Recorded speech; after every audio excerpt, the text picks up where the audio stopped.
Hello everyone, welcome back to my channel. अगर अभी तक आपने मेरे चैनल को सब्सक्राइब नहीं किया है तो जल्दी से चैनल को सब्सक्राइब कर दें। एपिसोड 3 की शुरुआत उसी सीन से होती है जहां पर लिफ्ट ओपन हो गया था, मगर सॉन्ग ईशान जी-चन को जाने नहीं दे रहा होता और उससे यही पूछ रहा होता है कि मेरे सवाल का जवाब दो कि तुम कौन हो। देखा जाए तो सब खड़े उन्हें ही घूर रहे थे, लेकिन अभी भी वो उससे वही सवाल पूछे जा रहा था।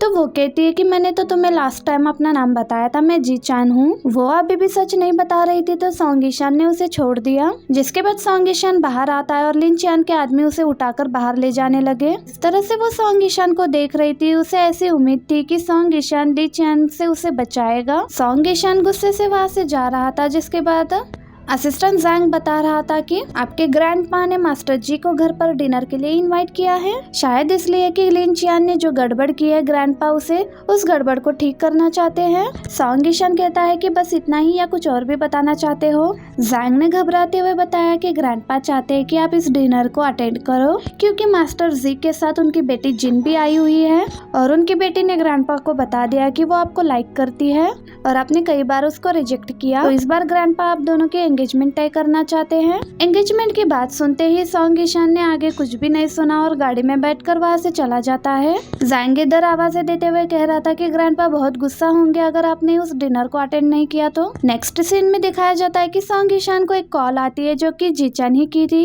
और उसको उसकी जान बचाने के लिए हेल्प मांग रही थी, मगर सॉन्ग ईशान ने कोई भी बात सुने बगैर ही कॉल काट दी। असल में लिन चियान ने ये कॉल जबरदस्ती करवाई थी और सॉन्ग ईशान का ये वाला बिहेवियर देखकर जी-चान से कहता है कि देख लो, उसने तो तुम्हारे कॉल का कोई जवाब भी नहीं दिया, मतलब साफ है कि उसको तुम्हारी कोई भी परवाह नहीं है और तुम उस लड़के के लिए मुझे धोखा दिया है। तो जी-चान उसे समझाने लगे कि मैंने जो कुछ भी किया वो सिर्फ सॉन्ग ईशान का ट्रस्ट जीतने के लिए किया। मैं सच कह रही हूँ, मैं तो अभी भी तुम्हारा साथ दे रही हूँ, इसमें सारा का सारा तुम्हारा ही फायदा है। मगर इस पर भी लिन चियान को गुस्सा आ रहा था कि उसका ट्रस्ट जीतने के लिए तुमने मेरा इस्तेमाल किया। तो वो उसे कहता है कि ठीक है, फिर मैं तुम्हें 10 मिनट दे रहा हूँ, इन 10 मिनट में वो तुम्हारी जान बचाने के लिए नहीं आया तो तुम मेरे हाथों से मारी जाओगी। दूसरी तरफ सॉन्ग ईशान उसके बारे में बोलना चाह रहा था, लेकिन वो चाहकर भी नहीं कर पा रहा था और उसे वो बात याद आ जाती है जब उसने कहा कि मैं लिन चियान को छोड़कर तुम्हारे पास आना चाहती हूँ, और वो भी कि जब लिफ्ट में वो अपनी सिस्टर जिंगिया का नाम चिल्ला रही थी और फिर लिफ्ट से बाहर आते हुए सॉन्ग ईशान को उसका इस तरह से देखना जैसे वो एक्सपेक्ट कर रही थी कि वो उसकी जान बचा लेगा। अब सॉन्ग ईशान जैंग को कॉल करते हुए उसका नंबर सेंड करते हुए बताता है कि मुझे जल्द से जल्द इसकी लोकेशन ट्रेस करके बताओ, जबकि वो कहता है कि मास्टर ग्रैंडपा मास्टर जी के साथ आपका वेट कर रहे हैं और आपको वही जाना चाहिए। मगर सॉन्ग ईशान ने इसकी कोई भी बात नहीं सुनी और कहता है कि बस जितना कहा है उतना ही करो। कॉल कट होने के बाद वो दिल ही दिल कहता है कि जी-चान, अगर इस बार तुमने कोई ट्रिक खेली तुम जान लो कि मुझसे बुरा कोई नहीं होगा तुम्हारे लिए। कुछ देर बाद हमें दिखाया जाता है कि ली चियान जी-चान से कह रहा था कि तुम्हारा आखिरी मिनट भी गुजर गया, लेकिन सॉन्ग ईशान तुम्हें बचाने के लिए नहीं आया, मतलब साफ है कि तुम उसका ट्रस्ट बिल्कुल नहीं जीत पाई, तो चलो अब तुम मरने के लिए तैयार हो जाओ। तो जी-चान कहती है कि लिन चियान, तुम मेरे साथ इतना बुरा कैसे कर सकते हो, जिस पर वो कहता है कि हाँ, मैं जानता हूँ कि तुमने मेरा बहुत साथ दिया और हाँ, आगे भी तुम मेरी बहुत अच्छी पार्टनर बन सकती थी, लेकिन तुमने इस बार बहुत बड़ी गलती कर दी। जिसके बाद वो जाते जाते अपने आदमियों से कहता है कि इसे जिंदा दफना दो और जी-चान के लिए अपनी जान बचाना बहुत ही मुश्किल हो गया था। लेकिन तभी हम देखते हैं कि एंड मोमेंट पर सॉन्ग ईशान वहाँ पर पहुँच गया था।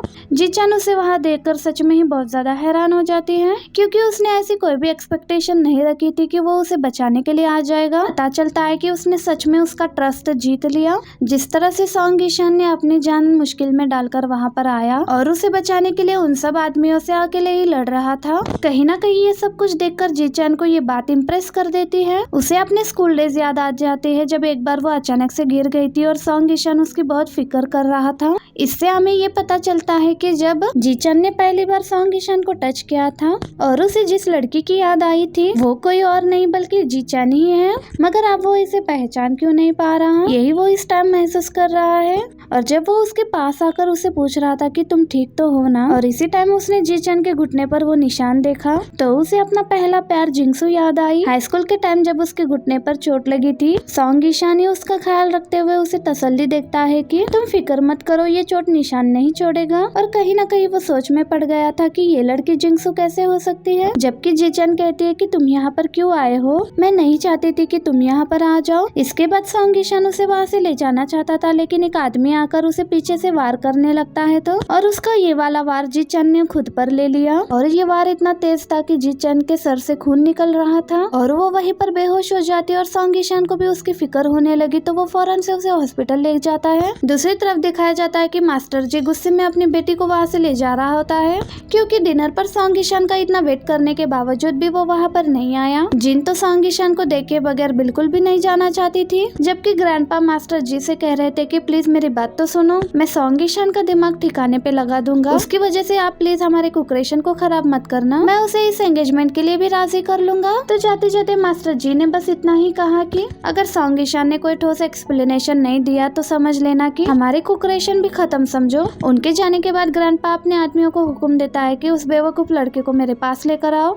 और उस लड़की को भी जिसकी वजह से आज वो मेरे पास नहीं आ पाया। नेक्स्ट सीन में सॉन्ग ईशान को दिखाया जाता जो यही सोच में पड़ा था कि क्या जीचान ही जिंगसू है, और उसे फ्लैशबैक का सीन भी याद आता है जहाँ उसकी बेस्ट फ्रेंड जिंगसू ने उसे प्रपोज किया था कि मैं तुम्हें बहुत ज्यादा लाइक करती हूँ, क्या तुम भी मुझे पसंद करते हो? कोई बात नहीं, जब तुम्हारा दिल करे तब तुम मुझे आकर आंसर दे देना, लेकिन तुम्हें प्रॉमिस करना होगा कि हमारी स्कूल लाइफ खत्म होने से पहले तुम मुझे जवाब दे दोगे। जबकि सॉन्ग ईशान तो कब से उसे यही कहना चाह रहा था और आज खुशी के मारे वो जवाब ही नहीं दे पा रहा था। यही सब याद करते हुए वो प्रेजेंट में भी सोच रहा था कि जी चंग ने मुझे जब भी टच किया मुझे जिंगसू वाली फीलिंग क्यों आई, अगर वो सच में जिंगसू है तो उसका फेस बदला हुआ क्यों है, और आखिर वो लिंचियान के साथ क्या कर रही है, और इतने सालों में उसके साथ क्या हुआ होगा मैं कैसे पता लगाऊं। और तभी डॉक्टर भी इमरजेंसी वार्ड से बाहर आ जाती है। वो फौरन से डॉक्टर के पास आकर पूछने लगा क्या वो ठीक तो है ना। डॉक्टर ने इससे पूछा कि क्या आप पेशेंट के फैमिली मेंबर हो। फिलहाल तो पेशेंट की जान बच गई है, लेकिन उसकी बाकी की कंडीशन क्या है वो पेशेंट के होश आने के बाद ही हम बता सकते हैं। डॉक्टर के जाने के बाद ही ग्रैंडपा के भेजे हुए आदमी भी पहुंच गए थे। वो कह रहे थे कि मास्टर सॉन्ग हमें ग्रैंडपा ने आपको और मिस जीचान को साथ लाने के लिए कहा है। सॉन्ग ईशान कहता है कि ठीक है मैं तुम्हारे साथ जाने के लिए तैयार हूँ, मगर जीचान का मुझसे कोई लेना देना नहीं है, इसलिए तुम लोगों को उसे ले जाने की कोई जरूरत नहीं है। अभी भी अपने हरकतों से बाज नहीं आ रहे थे और कहते हैं कि मास्टर सॉन्ग प्लीज हमारे लिए मुश्किल खड़ा मत करिए, और वार्ड के अंदर जाने लगे थे। इस पर सॉन्ग ईशान उन्हें रोकते हुए कहता है कि तुम लोगों को मेरी बात समझ में नहीं आ रही। उसका ये गुस्से वाला रूप देखकर अब वो लोग भी सॉन्ग ईशान को ही अपने साथ लेकर जाते हैं। उन लोगों के यहाँ से जाने के बाद लिंचियान भी यहाँ से एक रूम से बाहर आता है, शायद वो जीचन को नुकसान पहुँचाना चाह रहा था। नेक्स्ट सीन में दिखाया जाता है कि सॉन्ग ईशान ग्रैंडपा के सामने हाजिर हो जाता है, जबकि ग्रैंडपा अभी भी उस लड़की के बारे में ही पूछ रहे थे। सॉन्ग ईशान कहने लगता है कि ग्रैंडपा मैंने ही इन लोगों को मना किया कि उस लड़की को वो लोग ना लाए, क्योंकि उसका मेरे से कोई लेना देना नहीं है और वो इस काबिल भी नहीं कि वो आकर आपसे मिले। इस पर ग्रैंडपा बहुत गुस्सा होकर जवाब देते हैं कि अगर उस लड़की का तुमसे कोई लेना देना नहीं है तो तुम उस लड़की की वजह से तुम डिनर अटेंड करने के लिए क्यों नहीं आए, और अपने आदमियों को ऑर्डर देते हैं कि फौरन से उस लड़की को मेरे सामने लेकर आओ। तो सॉन्ग ईशान कहता है कि ग्रैंडपा कल मेरी जान बचाते हुए उस लड़की को चोट लगी है, अगर आप उससे मिलना चाहते हो तो प्लीज उसके रिकवर होने तक का वेट करें। ग्रैंडपा को ये बातें सुनकर और भी ज्यादा गुस्सा आता है कि उस मामूली लड़की के लिए तुम मेरे सामने जुबान लड़ा रहे हो, अगर तुम उस लड़की की वजह से मास्टर जी को ऑफेंड किया तो मैं तुम्हें छोड़ूंगा नहीं। जैसे ही वो लड़की रिकवर हो जाए तो उसे यहाँ से भेज दो, वरना मैं उस लड़की के साथ क्या करूंगा उसके जिम्मेदार तुम खुद होगे।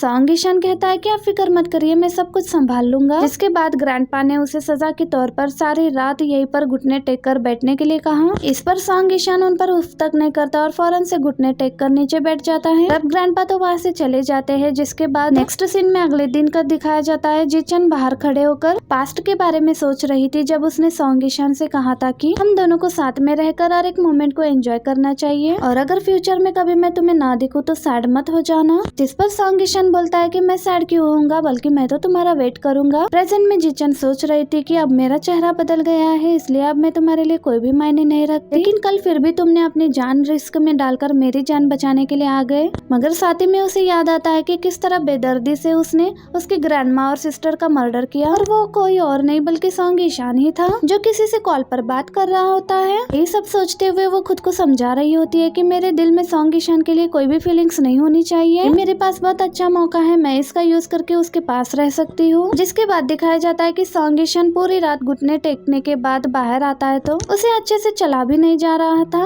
ऊपर से सुबह सुबह असिस्टेंट जैंग ने भी उसे बैड न्यूज सुना दी थी। सोशल मीडिया पर आपके किसी ने मिस जीचान के साथ पिक्चर अपलोड की है कि आपका इस लड़के के साथ अफेयर चल रहा है। ये देखकर सॉन्ग ईशान सोचता है कि अगर ग्रैंडपा ने ये पिक्चर देख ली तो वो तो जीचान को जान से ही मार देंगे। मुझे जल्दी से हॉस्पिटल जाकर उसे बचाना होगा। ये कहते के साथ ही वो फौरन से हॉस्पिटल की तरफ निकल पड़ता है। नेक्स्ट सीन में जीचान की तरफ लिंचियान आते हुए कहता है कि एक तरफ तुमने ये रूमर्स फैला दी कि सॉन्ग ईशान और तुम्हारा अफेयर चल रहा है और दूसरी तरफ तुमने उसका ट्रस्ट जीतने के लिए उसका वार तुमने खुद पर ले लिया। वो कहती है कि मास्टर लिंचियान अब तो आप समझ गए होंगे, ये सारा जाल मैंने सॉन्ग ईशान के लिए ही बिछाया था, मगर फिर भी तुमने मुझे जान से मारने की कोशिश की। तो वो कहने लगता है कि अगर मैं तुम्हें उस कंडीशन में पुश नहीं करता तो तुम्हें कैसे पता चलता कि सॉन्ग ईशान के लिए तुम कितनी इम्पोर्टेंट हो। कहीं ना कहीं जीचान को भी ये बात समझ में आ रही थी कि और उसे थैंक यू भी कहती है, लेकिन साथ ही साथ और उससे फेवर भी मांगने लगी कि आगे कुछ दिनों के लिए मैं सॉन्ग ईशान के साथ ही रहने वाली हूँ और इसी बीच तुम्हें वो सच सबके सामने लाना होगा जो सॉन्ग ईशान ने मिन फैमिली के साथ किया था, क्योंकि आपने मुझे मारने की कोशिश की और इस फेवर को बस उसका कंपनसेशन समझ लेना। तो लिंचियान उसे कहने लगता है कि ठीक है, इस बात की तुम बिल्कुल फिक्र मत करो, मैं तुम्हारी मदद करने के लिए तैयार हूँ